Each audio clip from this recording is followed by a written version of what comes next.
Welcome back everyone. Today we continue with the next part of this series called What If Future Gohan Was Never Killed by the Androids. Let's aim for 350 likes on this one.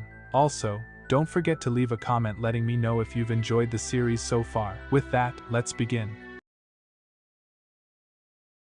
Should have struck while you could, Gohan shouted with confidence as he lifted into the air, curling his arms and legs into a ball. Explosive wave. With the final word, he extended his limbs, releasing a surge of energy. The powerful wave crashed against Trunks' steady, unyielding barrier and into the surrounding forces of Queen Cold. The satisfying cries of the misguided creatures echoed as their screams faded to nothingness. Gohan ceased the attack and lowered himself to the ground, watching Trunks. The boy's arms and legs were shaking as he quickly released the barrier. His face showed exhaustion as he fell to his hands and knees, gasping for air. Concern etched itself on Gohan's face as he knelt next to the younger Demi-Sane. "You okay, Trunks?" he asked, patting his back gently. You put way too much into that attack," Trunks managed between gasps, finally rolling onto his back. His lavender hair, already dirtied, rested in the damaged, dusty asphalt. After a few more breaths, he spoke again. "I'm just glad we're finally finished with this city." Gohan did a quick key scan to confirm Trunks' words. Not a single invader could be sensed within the city. Gohan nodded before standing and looking off towards North City. "Yes, but we still have one more city to reclaim, and I think we'll find the most resistance there. It's where they will make their last stand." Trunks nodded and tried to get to his feet, stumbling on his shaky legs before falling back to the ground. He laughed at himself before saying, "I might need a little rest." Gohan nodded and spoke calmly. "I understand. I'll be able to handle the fight on my own, I think." His doubt stemmed from the similar fatigue he was feeling. The sun had nearly set, and battling for half a day was exhausting no matter how weak the enemy was. He stared down at the younger half-Saiyan in thought. He's been fighting since Queen Cold's forces arrived. I'm amazed he's still conscious after so much. "Who are you?" a voice interrupted his thoughts. Gohan turned his head and caught sight of the black-haired android, her look of confusion evident. He responded stiffly, feeling uneasy in the proximity of another potential mass murderer. "Hello, android. You've been helpful with cleaning up the city.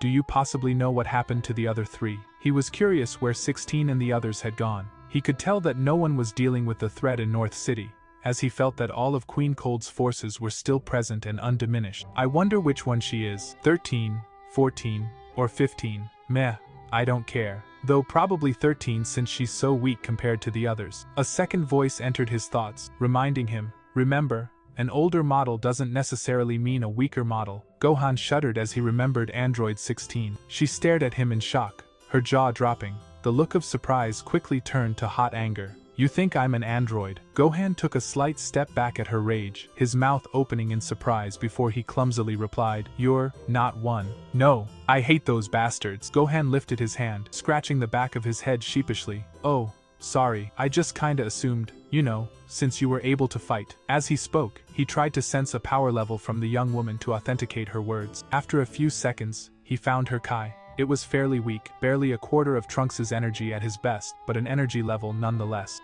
So she's not lying. But who is she? He extended his hand, offering a handshake. "My name's Son Gohan. Pleasure to meet you." She left him hanging, her arms remaining crossed. Instead, he noticed her glancing towards where his other arm should have been. "What happened there?" she asked seriously. Gohan retracted his hand, placing it in his jean pocket. "It was a wound I received from the androids. Let's just say you and I share a similar hatred." She continued to stare at the limp sleeve before saying quietly, "So we've both lost something to them, huh?" She stuck her hand out, initiating the handshake this time. "I'll forgive you for calling me an android. I'm Videl Satan, nice to meet you." He smiled, gingerly taking her hand. "I'm Son Gohan. If you don't mind me asking, how long have you been training?" he asked, curious about how she'd grown so strong compared to the average human. She shrugged, crossing her arms again. "I'm not sure, maybe 8 years. Back then, I decided to stop cowering under the androids like everyone else. I decided to train to get strong enough to beat them. Just her, I guess now. I'm grateful to the Golden Warrior for killing the male android a month ago." Gohan couldn't contain the smile widening across his face as he heard her words. He responded in a high pitch, "Oh really?" She nodded, slightly confused by his strange happiness. "Yeah. He's done some good things, fending off those metallic demons and rescuing so many from their grasp. It seems like he's the only defense we have against those things. But I intend to change that," she growled as she shut her eyes, seemingly disturbed by a thought flowing through her mind. She quickly ceased the action and opened her eyes. "So, How long have you been training? Oh, nearing 20 years, I guess, he thought. Realizing that his answer would sound ridiculous, he said, oh, I've been fighting for a pretty long time now. Maybe 10 years. She whistled at his answer, clearly impressed. That's a long time. That means you've been fighting since you were… Wait, how old were you when you started? About 4. The elder Demisane realized how ridiculous his answers must have sounded to someone who's lived a fairly normal life. I was about 13 when I started to get into basic martial arts. Oh yeah? Did you train under Master Roshi? She asked confidently, a grin spreading across her face. How? He was taken aback. How in the world does she know about Roshi? I found him 6 years ago when I realized I wasn't getting anywhere by myself. I thought he was ridiculous until I saw him perform the Kamehameha attack. She uncrossed her arms and placed them on her hips as she recalled the moment. It left me awestruck. It was so similar to what the Golden Warrior and the androids could do that I had to learn it. But then, she covered her face with a hand, her cheeks turning red. You found out that Master Roshi's a pervert. Gohan finished her sentence for her. Understanding completely, she nodded. You have no idea how many times I had to put on a Playboy bunny costume just to learn from him. Gohan released a sincere laugh. Videl tried to tell him it wasn't funny, but that didn't stop his loud laughter. She shook her head as his chuckling died down and continued her story. Yeah, but I guess it was worth it since he taught me all about Kai control and how to use it to create an external attack. Even if the entire time he was trying to grope my chest. She crossed her arms again,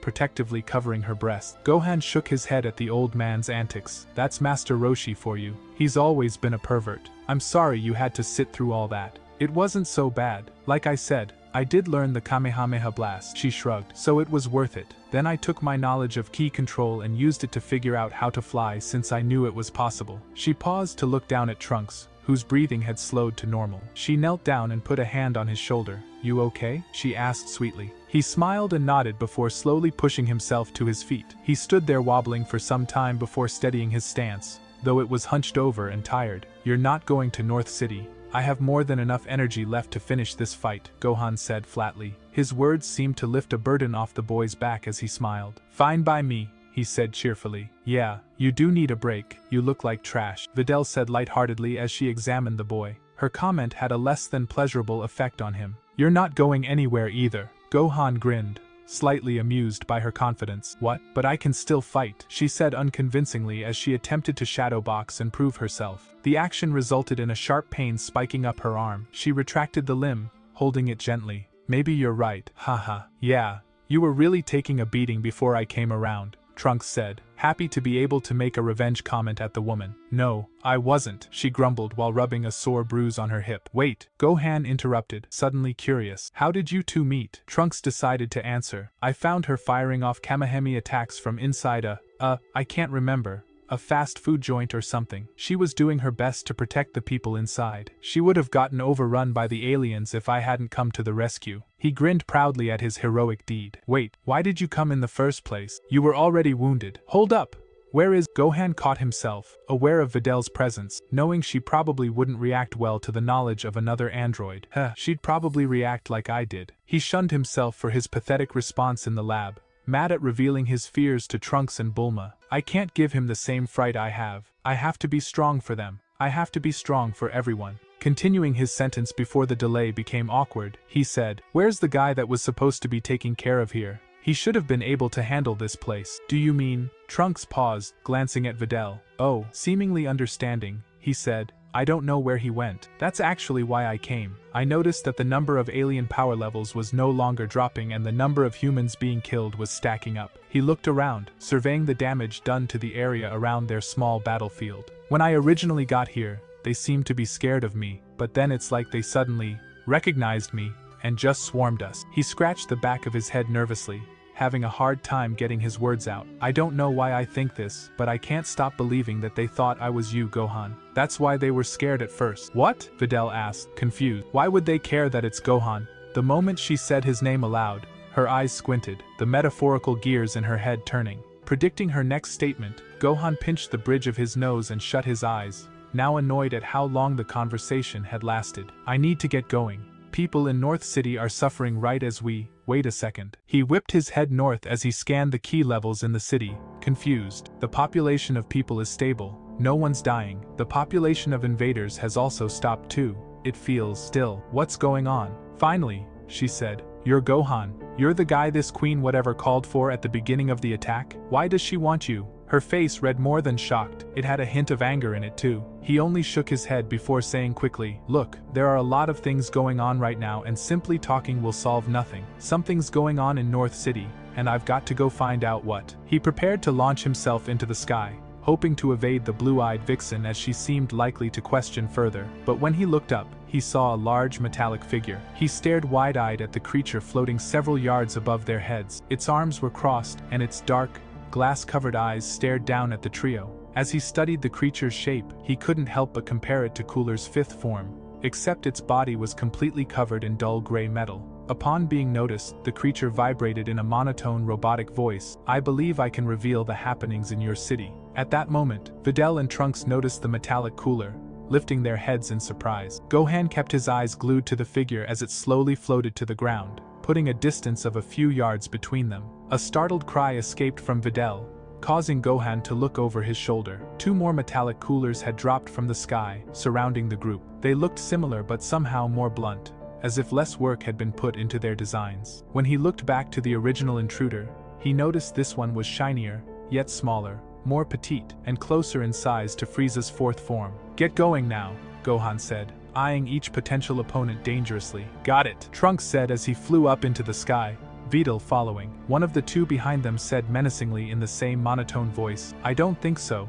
before dashing towards the two fleeing, wounded fighters. Gohan allowed the immense power of the Super Saiyan to consume him, his aura exploding around him. In less than a tenth of a second, he was in front of the pursuing alien, and with a swift and powerful kick, he sent the metallic creature crashing into the ground. Your fight's with me. Though he had struck the first blow, it hadn't made the battle any easier. Gohan could only dodge and weave out of harm's way. Fully blocking an attack was too slow and would result in the other two converging on him. No matter how hard he tried, he couldn't divide the group. He used tactics that had worked on 17 and 18, but it seemed these creatures were well aware of their advantage and planned to use it to its fullest. Shit. And two of the metallic coolers were assaulting him from the front, a series of blows all being skillfully dodged but forcing the Saiyan back as he avoided the beating. The third, shinier one had disappeared, meaning he shot into the sky, avoiding the ambush attack that would have struck him from behind. The trio stared up at him. If they had facial expressions, Gohan guessed they'd be furious. He knew he was being an annoying opponent by doing nothing except fleeing, but he couldn't find a way to actually fight them without taking counter damage. He'd tried flying away and forcing them to follow. The original tactic worked, as it led them in a straight line, allowing Gohan to catch all three of them in a powerful Masenko blast. But the moment he tried to duplicate the strategy, they chased him in a scattered routine, making sure not to make the same mistakes. The three flew up toward him, shiny, the name Gohan decided to give the smaller, more detailed one, detached from the group. It maneuvered to get behind the Saiyan as the two others met him in front, attempting to surround him. Not going to work, Gohan thought, annoyed. He quickly shot out to the side, avoiding Shiny's attack and adjusting the battle so that all three were in front of him. Anticipating their move, they rushed him, forming a line. Perfect. Masenko, he whispered under his breath as he lifted his hand above his head. Finally separated them. Now's my chance, Gohan thought. He led with a powerful knee to the back of Shiny's skull. Due to its metallic husk, the blow sent a sharp pain through his leg, but he pushed through the hurt to continue his combo. His attack attempted to send Shiny flying headfirst to the ground, but before momentum could take its toll, he grabbed its metallic tail and pulled Shiny back. Lifting his foot, he stomped into Shiny's spine before launching a rapid fire of blurring kicks ranging from the bottom of its tail to the back of its head, mostly targeting its torso. He made sure it couldn't get away by keeping a tight grip on Shiny's tail. As he did so, he also pulled, pushing his attacks deeper into Shiny's back. Each of his kicks produced a loud snapping noise, the light metal coating cracking and chipping off from each blow, revealing a dark gray interior. He knew he had done an enormous amount of damage based on the fact that Shiny was no longer resisting his attacks, seemingly accepting the painful outcome. Gohan looked to the ground and saw that Shiny's allies had recovered and were flying up to stop his onslaught. Going to have to finish this. He ceased his powerful assault and gripped the metallic tail harder, spinning rapidly before shifting his body horizontally and flinging Shiny's limp body half a mile into the air. He lifted his hand, palm aimed toward the falling body of Shiny, and murmured, "Masenko." He was about to release the burning attack, but before he could, two arms wrapped around his torso, tackling him out of position. The collision of dull gray metal on soft skin caused Gohan to grunt in pain before being smashed into the ground, the hulking figure of Gray Cooler pinning his arms and legs. Gohan's immediate response was, "Solar Flare." But as he opened his eyes, he realized the flash had no effect. The black visors each mecha cooler was equipped with rendered the flare useless. The metallic creature tilted its head as it stared down at the same. In its deep monotone voice, it said, "Was that supposed to do something, fool?" Rather than answer its question, Gohan reeled his head back before smashing it against the creature's hard forehead. The blow succeeded in knocking the alien off, but rendered Gohan dizzy, and it took him some time to finally get to his feet. When he did, he felt a devastating kick slam into his chest, knocking him through the nearest building, which was a quarter-mile away due to the closer structures being leveled. The building immediately collapsed on him, generating another grunt from the damaged demi-sane. "Shit, did that hurt? Their attacks do so much more than mine.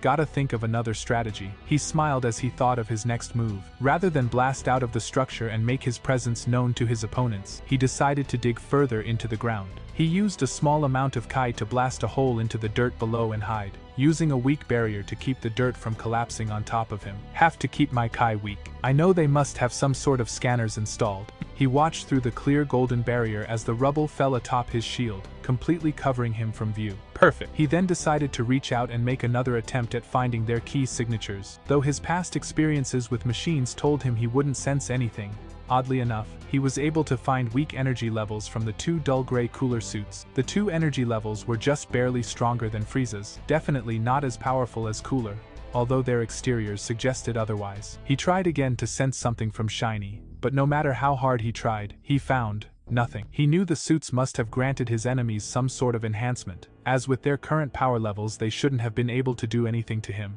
but nonetheless, they were able to damage him, and when it came to Shiny, he was uncertain. Perhaps since Shiny's suit looks far more advanced than the other two, it has some sort of power suppressor? It makes the user's key signature invisible. He disliked his theory and assumed it wrong, but it was the only thought he had as to why he sensed nothing. He felt the two dull gray aliens approaching, Shiny's whereabouts still unknown. He decided to wait for them to complete the next comprehensible step. A loud explosion went off above his head, shaking the ground surrounding him. "Knew it, they're blasting away the debris to find me." After the miniature earthquake ceased, he sensed them slowly moving about the remains of what used to be a two-story building. Now it was nothing more than a widened crater. He waited patiently for his moment, sensing that they were blasting nearby structures, confused as to how he'd escaped their grasp. Deciding he wanted to catch their attention, as they were not doing what he wished, he flared his Kai momentarily, luring his prey. One of the two metallic cooler replicas seemed to notice as it slowly made its way to the center of the crater, just above where Gohan was hiding. "Shit, I want to catch them both in the blast." That's it for this episode, guys. If you've watched to the end, then that may be an indication that you enjoy the episode, so please drop a like so the video could reach more people. See you in the next episode, take care.